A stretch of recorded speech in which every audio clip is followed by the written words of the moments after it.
میں جینا پڑتی ہے، لیکن آنکھوں میں آنکھیں ڈال کر آج سارے کا مقابلہ کرنے کے لیے یہ فلسطین اور مجاہدین فلسطین مجاہدین غزہ یہ سارے عالم اسلام کی نیابت کر رہے ہیں اور سب کی طرف سے اس جہاد کے فریضے کو انجام دے رہے ہیں۔ میرے رب نے سلسلہ چلایا ہے، جب انسان آئے گا باقی آئے گا قریب اس کا خاتمہ ہو کے رہے گا، اس لیے کہ جب ظلم گزرتا ہے ہم سے قدرت کو چلا آ جاتا ہے، جب ظلم گزرتا ہے ہم سے قدرت کو چلا آ جاتا ہے، فرعون جب سے اٹھتا ہے موسیٰ کو پیدا ہوتا ہے۔ میرے رب کا یہ نظام چل رہا ہے، صدیوں سے چل رہا ہے اور چلتا رہے گا، اور انشاءاللہ ہر ظالم کا مقابلہ ہر باطل کا مقابلہ دیا جاتا رہے گا، اور تمام ظالم اور جابر حکمرانوں کو اور صاحب اقتدار کو سوچنا چاہیے اور ان ظالمین سے عبرت حاصل کرنا چاہیے۔ ابھی موجودہ وقت میں یہ تعلیم بالکل تازہ قریب جانب ہے۔ اللہ جوش کا واقعہ دیکھ لیجیے، وہ صاحبہ جو 15 سال سے صاحب اقتدار رہی ہے، جنہیں 15 سال سے صاحب اقتدار اور اقتدار کی کرسی میں تھی، یہ رہی ہے جب میرے رب کی پکڑ آتی ہے، جب ظالم کے لیے اللہ کی پکڑ آتی ہے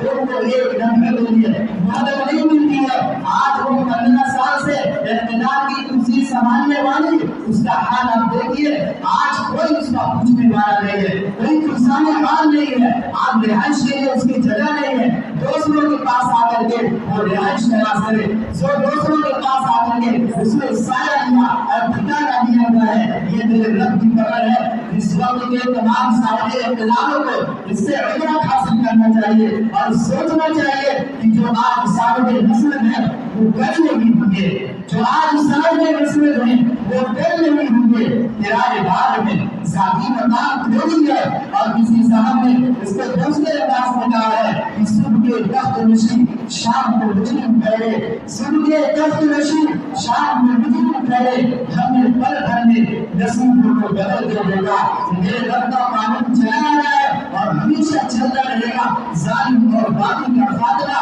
ان قریب ہو جائے گا۔ تو میرے دوست، ہمارے ملک ہندوستان میں ایک وقت کا انگریز آیا تھا، ظالم کی شکل میں، باطل کی شکل میں، ان کے خلاف سب سے پہلے جہاد کا فتویٰ دینے والا کوئی اور نہیں، ایک دنیا نشین تھا، یہی مدرسے کا پڑھنے اور پڑھانے والا تھا، جس نے یہ فتویٰ دیا کہ لوگوں ہندوستان بنا ہو چکا ہے، اس ہندوستان میں بسنے والے تمام مسلمانوں پر ان انگریزوں سے جہاد آزادی فرض ہو چکا ہے۔ اس نے فتویٰ دیا، سب سے پہلے انگریز کے خلاف فتویٰ دینے والا کوئی اور نہیں، ایک دنیا نشین ہے، ایک مدرسے کا پڑھنے اور پڑھانے والا ہے۔ میں کہتا ہوں وقت کے حکمرانوں سے وہ فتویٰ دینے والے دیکھیے، ایک مدرسے کا پڑھنے اور پڑھانے والا ہے، جن مدارس کو تم آج ٹارگٹ کر رہے ہو، جن مدارس کے خلاف تم سینے چلا رہے ہو اور بیان کر رہے ہو، جن مدارس کو ویروٹی سے جا رہی ہے، جن مدارس کو تم شک کی نگاہوں سے دیکھ رہے ہو،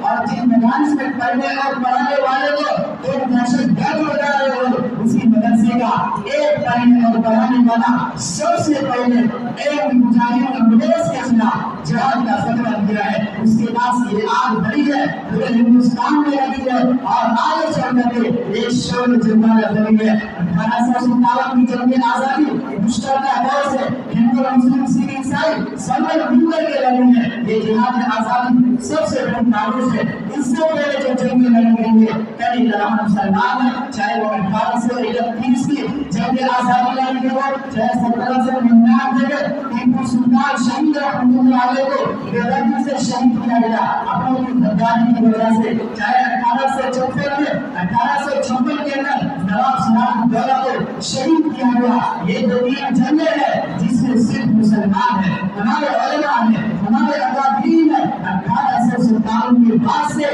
جو جنگ آزادی لڑی گئی ہے وہ مشترکہ جد و جہد کے ساتھ لڑی گئی ہے۔ میرے دوستو، ہمارا فریضہ بنتا ہے کہ اپنے اکابرین کی تعلیم کو یاد رکھیں اور دیکھیں کہ کیسے انہوں نے اس ملک کو آزاد کرانے کے لیے کیسے کیسے پروگرام میں ہم نے جیلوں کو آزاد کیا، دفتے دائیں کو سینے سے لگایا، گھر جا کر کے بالکل ہمارا ملک ہندوستان انگریزوں کے چنگل سے آزاد ہوا ہے۔ اللہ رب العزت ان مجاہدین آزادی کو اپنی یہاں نعمت عطا فرمائے اور ہم سب کو علمی نقش قدم پر چلنے کی توفیق عطا فرمائے. آمین. وما علینا الا البلاغ.